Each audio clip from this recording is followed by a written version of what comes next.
Buenos días, buenas tardes o buenas noches, dependiendo del momento en el que vayan a ver este video.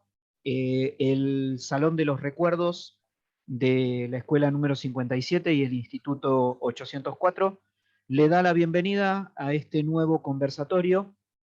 En esta ocasión contamos con la grata presencia del licenciado David Pellicer, licenciado y profesor de Geografía. Este, Actualmente a cargo de de la coordinación de los profesorados de Geografía e Historia en el CONSUDEC, y titular de la Cátedra Geografía Política y Económica de la República Argentina en la licenciatura en Ciencias Políticas de la Universidad Católica Argentina. Querido David, muchas gracias por acompañarnos en este nuevo conversatorio. Bienvenido de nuevo a esta que ya creo que la considerarás tu casa virtual, pero tu casa al fin. Este, y el tema que nos convoca en esta ocasión es para recordar una fecha que entró al calendario, salió del calendario, fue feriado nacional, dejó de ser feriado nacional, pero que nos parece interesante que la traigamos un poco del terreno del olvido, si bien en el último tiempo eso fue consecuencia de que se empezó a reivindicar la conmemoración del 2 de abril como el día del veterano de guerra de Malvinas. Y estamos hablando del 10 de junio, que es el día de la afirmación de los derechos soberanos sobre las Islas Malvinas, Georgias y Sandwich del Sur, y en realidad podemos hablar de los archipiélagos adyacentes al mar argentino. Eh, y por ese motivo te convocamos hoy, David, para hablar de esta temática. Se mezcla un poco la historia y la geografía acá, pero sería interesante eh, para el público que nos escucha, y ya te doy el pie, para que nos cuentes a qué nos referimos cuando hablamos de derechos soberanos sobre las Islas Malvinas y los archipiélagos del Atlántico Sur.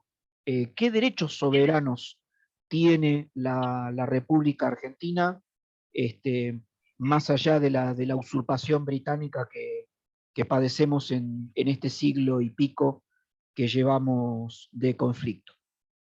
Te escuchamos. Gracias, Hernán.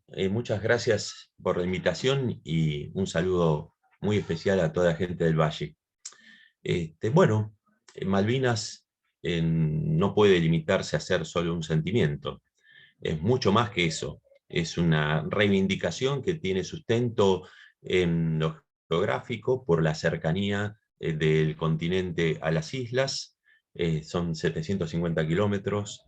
Estas islas están sobre la plataforma continental, pero no nos podemos ceñir únicamente a lo geográfico. La Argentina es heredera de España, y el último ocupante de estas islas fue España, y luego nosotros, por el proceso revolucionario y independentista, pasamos a la ocupación plena de esas islas. Y es así que en 1829, esas provincias unidas de Río de la Plata, que se estaban conformando, que se estaba gestando la patria en cierta medida, organizando, con nuestras divisiones de siempre, pero hicimos pie en las islas. Y es así que funda, se crea la Comandancia Político-Militar de las Islas, y en 1829, un 10 de junio, se nombra como primer gobernador a Luis Bernet, una persona nacida en Hamburgo, un comerciante, que estaba identificado con esta nación que estaba en su génesis. Bueno, esa es la idea. Argumentos de tipo geográfico, argumentos de tipo histórico, y después, en pleno siglo XX, argumentos internacionales, porque es dable señalar que a partir de la creación de las Naciones Unidas entra el litigio en el seno de este organismo supranacional y en cierta medida es abordado por el resto de las naciones. Vos sabés que ahora que mencionaste, Estos sustentos son interesantes. vos sabés que ahora que mencionás la aparición de las Naciones Unidas y cómo Naciones Unidas eh, se tomó el tiempo, pero nos termina dando la razón. Este, tengo presente a nuestro querido maestro Carlos de Jorge, un malvinero de alma que supo transmitir en sus alumnos, entre los cuales me siento halagado de haberlo sido, eh, un espíritu muy malvinero. Y el doctor de Jorge, en su momento, nos habló de una teoría que yo quería preguntarte un poco para que la pudiéramos ampliar, que es la teoría de un geógrafo argentino que es el doctor Carlos Nájera, y que hasta donde uno puede interpretar, la doctrina Nájera es un poco el pie que llevó a que Naciones Unidas terminara dándonos la razón sobre esta idea de los mares epicontinentales en función de las plataformas continentales. Eh, ¿Querés contarnos un poco de qué se trata? Pero cómo no, Hernán, vos sabés que Nájera es un precursor de las condiciones físicas de la plataforma, respetar lo que la naturaleza brindó.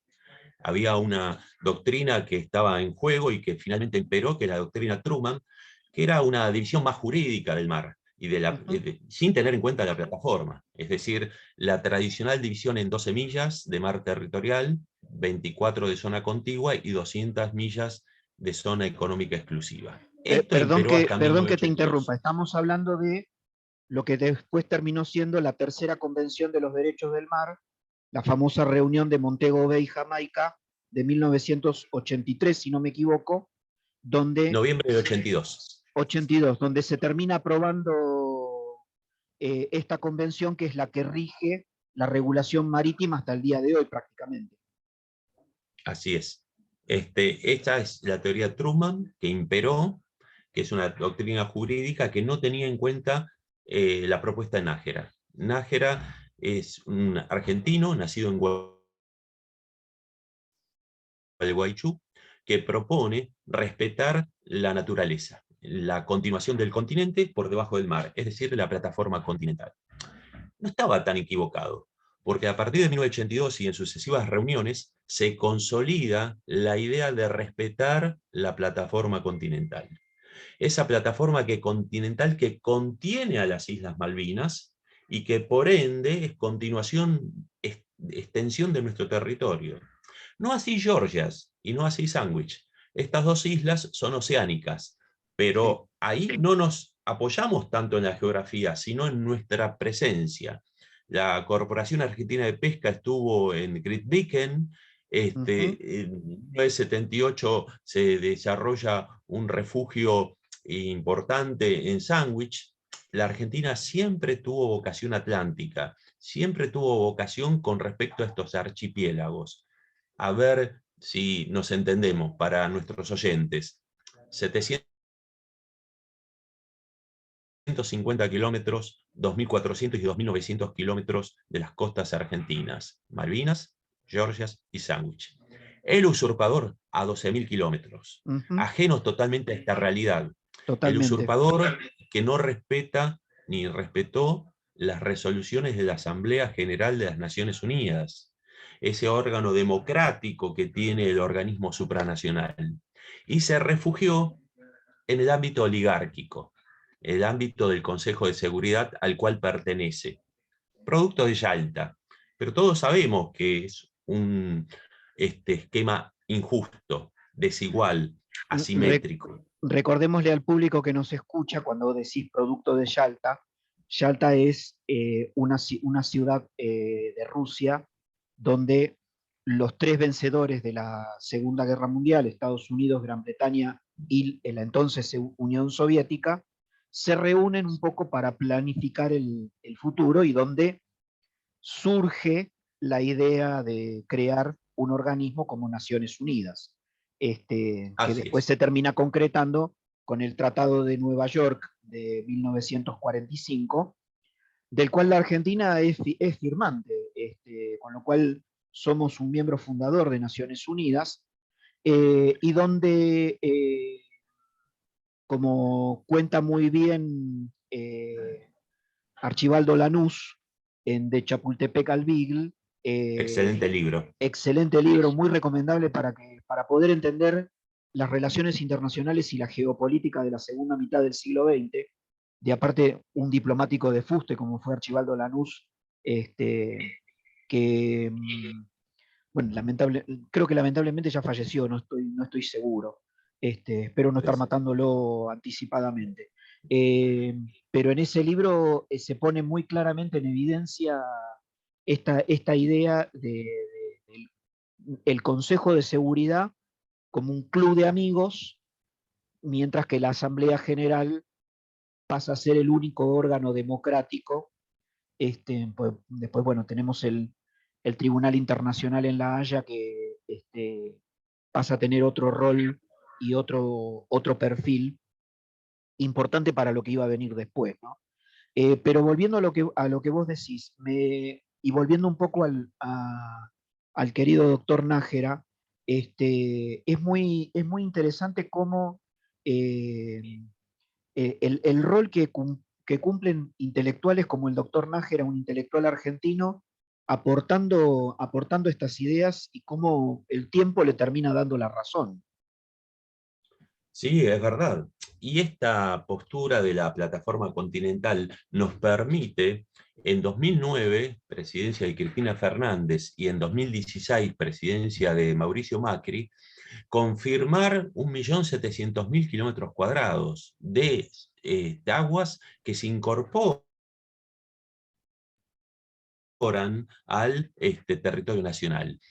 Las aguas, más que nada, no son importantes porque lo que se adquiere es soberanía sobre el suelo y el subsuelo después Subsuelo. de 200 millas y hasta las 350. Es decir, de 200 a 350 millas marinas, la Argentina tiene derechos sobre los recursos vivos y no vivos de suelo y subsuelo. Esto implica petróleo, esto implica gas y toda la riqueza vitícola y de mariscos y moluscos que están adosados al suelo. Ujú. Y esto es Malvinas, porque los adversarios, los británicos, quieren debilitar nuestro reclamo y minimizar lo que este territorio implica. Hernán, esto es petróleo, esto es gas, esto es pesca, estos son nódulos polimetálicos que están sobre la plataforma de las islas, riqueza que la Argentina no está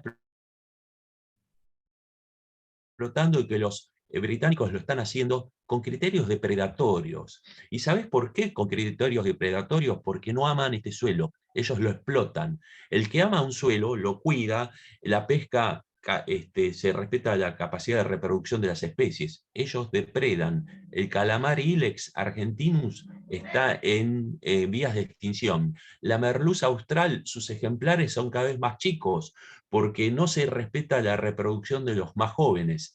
Es decir, estamos en un ecocidio. Así, ya que algunos quieren utilizar unas palabras muy fuertes, este es un ecocidio donde son cómplices potencias europeas y países de Oriente Extremo que vienen a pescar ilegal y también legalmente.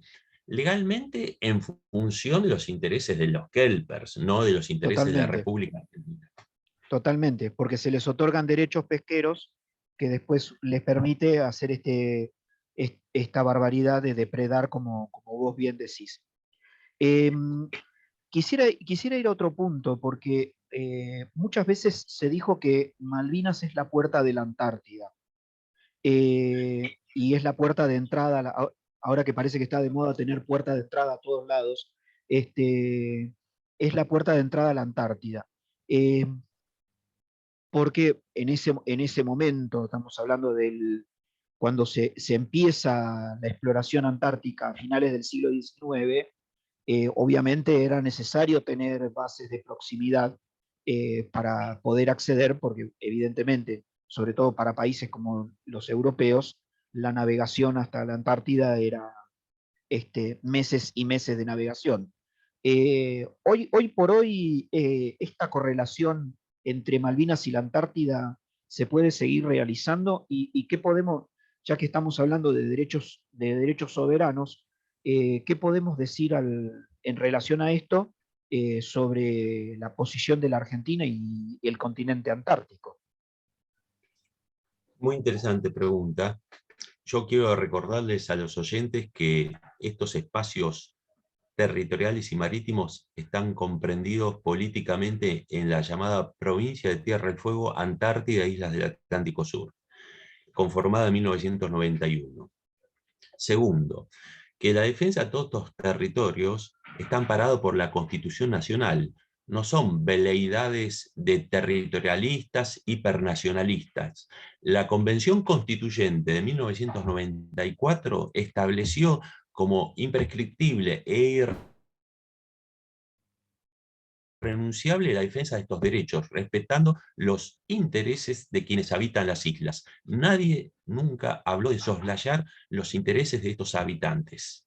Una cosa son los intereses, otras son los deseos. Los deseos Obviamente.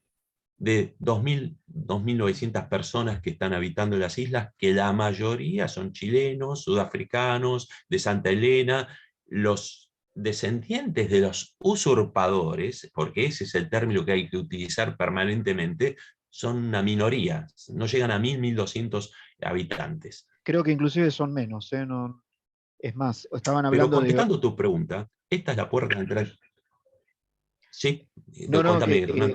te decía que creo que inclusive los descendientes de los primeros pobladores enviados por Gran Bretaña después de la usurpación son pocos, o sea, no llegan a 800 en este momento.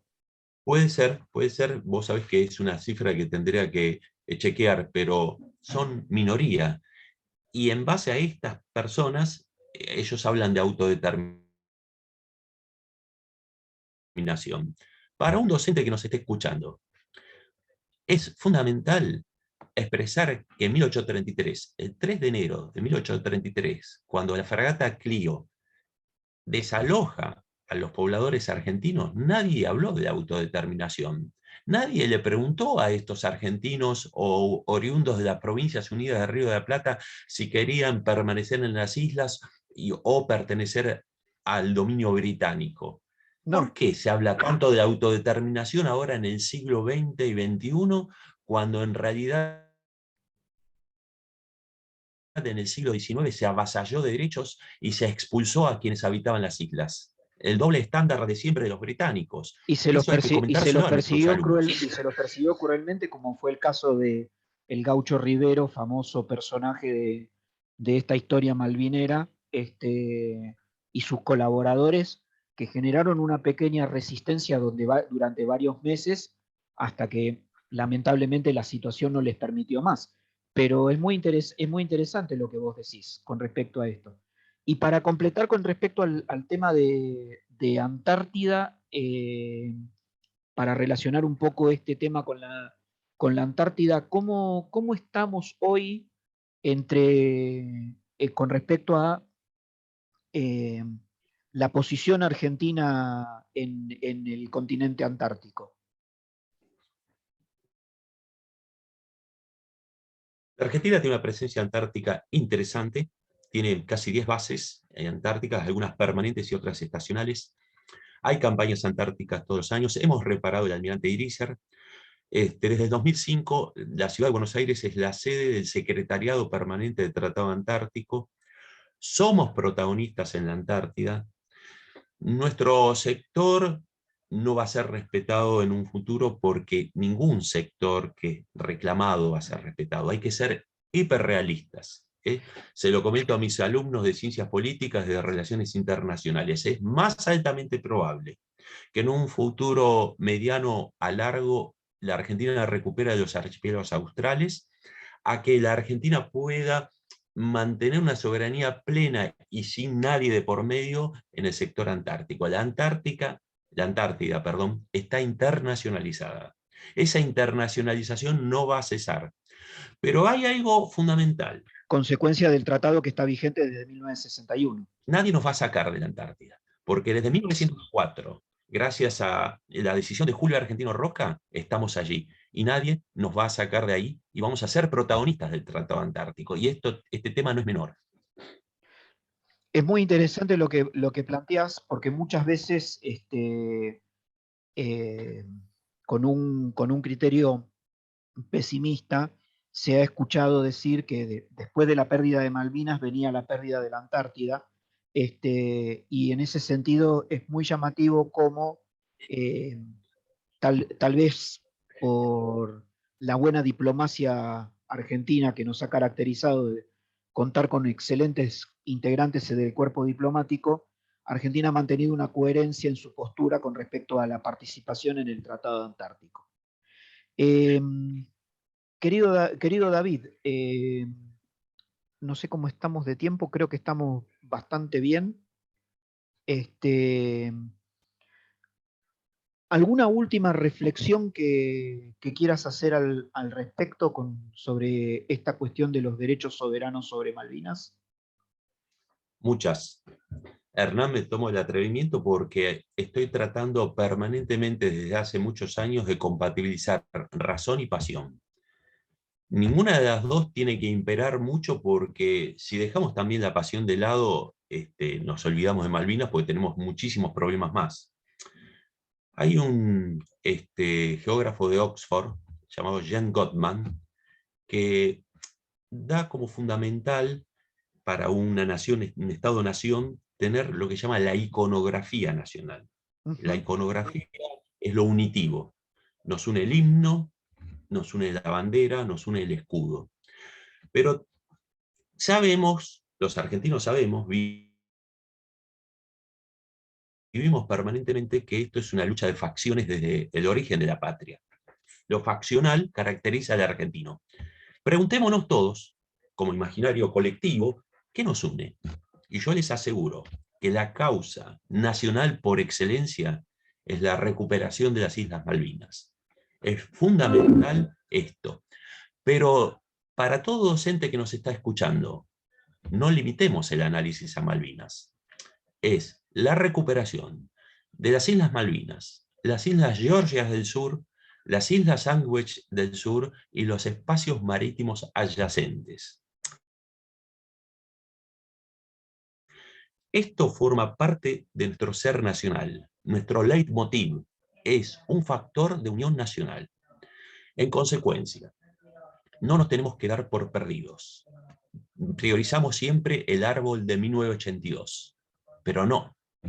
El bosque y la historia comienza con la usurpación, con la utilización de la fuerza del agresor británico, quien en 1825, cuando firmamos un tratado de comercio y de amistad, podría haber manifestado: ustedes, los de las provincias Unidas de Río de la Plata, tienen un territorio que nosotros nos reclamamos o nos pertenece, y no lo hicieron, no lo hicieron. En 1833, por la fuerza, desalojan a los argentinos que estaban ahí. Manuel Moreno, el hermano de nuestro prócer, buscó denodadamente como embajadora en el Reino Unido, con protestas, que se devuelva al archipiélago. La Argentina tuvo vocación pacífica desde la creación de las Naciones Unidas, y así como nombramos a Nájera, yo reivindico a José María Arruda, un diplomático que consigue, junto con García del Solar y otros diplomáticos argentinos, la resolución 2065 de 1965, durante la presidencia de Arturo Illia. En esa resolución se admite que hay una disputa de soberanía, se admite que ambas partes tienen que dialogar sobre ese tema de fondo que es la soberanía, y se habla de respetar los intereses de quienes habitan las islas. La Argentina demostró permanentemente, denodadamente, vocación de diálogo, y se encontró con un férreo monólogo. Luego sucedieron los hechos de 1982. Pero les quiero comentar algo a quienes nos escuchan. Después del 14 de junio de 1982, se reúne 6 meses después, en noviembre, la Asamblea Nacional, la Asamblea de las Naciones Unidas. ¿Y qué establece ese año? Que ambas naciones tienen que continuar su resolución por la disputa de la soberanía. Perfecto. ¿Saben por qué? Porque la Carta de las Naciones Unidas no reconoce adquisición de territorios por victoria militar. No reconoce La, adquisición de la territorios por vía famosa militar. frase de la conquista no da derechos. Exacto. Y esto hace que nosotros tengamos que permanentemente luchar por la resolución pacífica del conflicto. Totalmente. Y esto necesitamos algo que no veo, no visualizo en nuestros vecinos. Necesitamos inicialmente solidaridad regional. Sí, no sé qué opinas vos, Hernán, pero yo no la visualizo. No del Eh, tenor que yo quisiese. no, eso es cierto. Lamentablemente, nuestros vecinos con respecto a esta temática han tenido una postura ambigua o ambivalente respecto de acompañar o no la postura la postura de Argentina sobre Malvinas, lo cual es lamentable. Este, eh, siempre siempre es bueno tener presente que cuando se aprueba la nefasta resolución 502 del Consejo de Seguridad que ordenaba que Argentina se retirara de las islas después de la ocupación de 1980, en el 2 de abril de 1982, ese duro revés que probablemente, no sé si por ingenuidad o qué, no se esperaba Nicanor Costa Méndez, que también era un diplomático de fuste, es una resolución que termina lamentablemente 13 contra 2. Solamente dos países, Nicaragua e Irak, apoyaron a la República Argentina en esa resolución. Gran Bretaña se sentó y votó en contra, lo cual en realidad supuestamente lo prohíbe el reglamento del Consejo de Seguridad. Pero también hubieron países como Brasil y Uruguay, que en ese momento eran integrantes rotativos del Consejo de Seguridad, que votaron en contra de nosotros, lo cual lamentablemente demuestra esto que yo te decía, de que hay ambigüedad y ambivalencia por otro lado, porque después han sido países que han planteado querer acompañarnos en el reclamo, pero en ese momento que tuvieron la oportunidad no lo hicieron. ¿Puedo sumar algo? Totalmente. No se permitió apelar al Tratado Interamericano de Asistencia Recíproca, firmado en 1942 en plena Segunda Guerra Mundial, donde se tenía que repeler o colaborar si había alguna agresión extracontinental. Frondizi respondió a Kennedy cuando existió la crisis de los misiles. Entonces, ahí no tuvimos, en 1982, ni el apoyo de los Estados Unidos porque había una agresión a territorio americano, ni tuvimos el apoyo de vecinos que tendrían que haberse jugado por la República Argentina. Por eso es dable reivindicar a el Perú de Fernando Belaúnde Terry, a la Venezuela de Luis Herrera Campins, a la Panamá de, mira, me acuerdo del canciller que se llama Illescas, si no me equivoco, Illescas. Es decir, a países muy puntuales que se jugaron por el todo con Argentina. Totalmente. Y vecinos más cercanos fueron ambiguos, y hay otros que lamentablemente por su gobierno de coyuntura, yo no puedo hablar de los pueblos, sin duda, hablo de los gobiernos de coyuntura, apoyaron al adversario de Argentina, por qué no Totalmente. decir en ese momento al enemigo de Argentina, que a Totalmente. mi criterio era enemigo de Latinoamérica en ese momento. Querido David, ha sido realmente un placer mantener este momento de conversación con vos. Yo sé lo que nos atrapan estos temas y la pasión que le pones a estos temas realmente. Y desde ya te agradezco en nombre de los oyentes este tiempo que nos has dedicado para ilustrarnos sobre esta temática y los invitamos a sumarse en el próximo video. A todos, muchas gracias.